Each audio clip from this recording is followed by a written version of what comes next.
This is Sports Zone, and you're watching US Open, the Unseeded Champions, the series that celebrates the most extraordinary journeys in tennis, when players without a seeding number walked into New York and walked out as legends. Today, we relive one of the most magical runs in modern sports history, the story of an 18-year-old qualifier who arrived at the 2021 US Open ranked 150 in the world, unknown to most of the tennis world, and left as the Queen of New York without dropping a single set. This is Emma Raducanu's fairy tale. Emma Raducanu was not born into the glamour of tennis royalty. She was born in Toronto, Canada in November 2002 to a Romanian father and a Chinese mother. At the age of 2, the family moved to Bromley, a quiet suburban town in southeast London. Her father, Ian, and mother, Renee, believed in discipline, education, and hard work. Tennis wasn't a dream sold to her. It was a skill taught to her, patiently and persistently.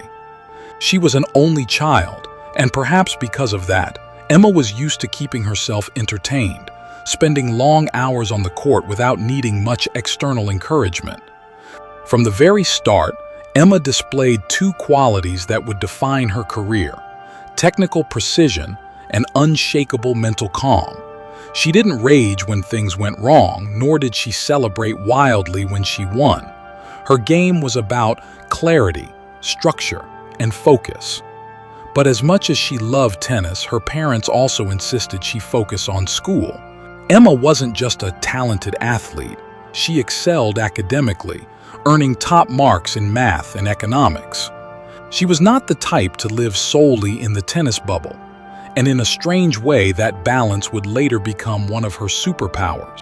In 2021, Emma received her first taste of global attention at Wimbledon. Ranked 338 in the world, she entered the main draw on a wild card and stormed into the fourth round, captivating the British public with her composure and attacking game. She became a household name overnight. But her Wimbledon ended suddenly when she was forced to retire mid-match due to breathing difficulties. In a world of social media noise and press scrutiny, critics questioned whether she had the mental toughness for the big stage. Emma responded not with words but with quiet determination.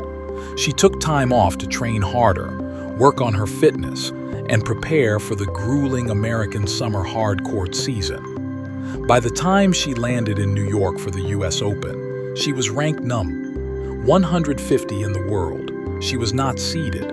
She was not even in the main draw. She would have to start in the qualifying rounds, 3 matches just to get into the tournament. Few expected to see her in the second week, let alone holding the trophy. The qualifying rounds of a Grand Slam are far from glamorous. They are played away from the main stadiums, often in front of small crowds. But for Emma, these matches were just as important as the final at Arthur Ashe. Her first qualifier was against Dutch player Bibiani Schoofs. Emma's baseline aggression and clean ball striking shone through as she won in straight sets. She followed it up with victories over Mariam Bolkvadze and Mayer Sharif, booking her place in the main draw. 3 matches down, 0 sets lost, she was quietly building momentum. A tricky opponent with doubles experience and flat, fast ground strokes. Again, Emma stayed calm and clinical, winning 6-2, 6-4. The third round brought Sara Sorribes-Tormo, a Spanish counterpuncher with incredible defensive skills. This was expected to be a test of patience. Instead, it became a showcase of Raducanu's ruthless aggression. She dismantled Sorribes-Tormo 6-2-0, 6-2-1 in just over an hour. People began to notice. Commentators started saying her name with curiosity. Could this teenager really keep this up? The fourth round was against Shelby Rogers, the last American hope, and fresh off a win over finals, Raducanu faced Olympic gold medalist Belinda Bencic. This was supposed to be the moment the dream ended. Instead, Emma absorbed Bencic's pace and turned it back with interest, winning 6-3, 6-4.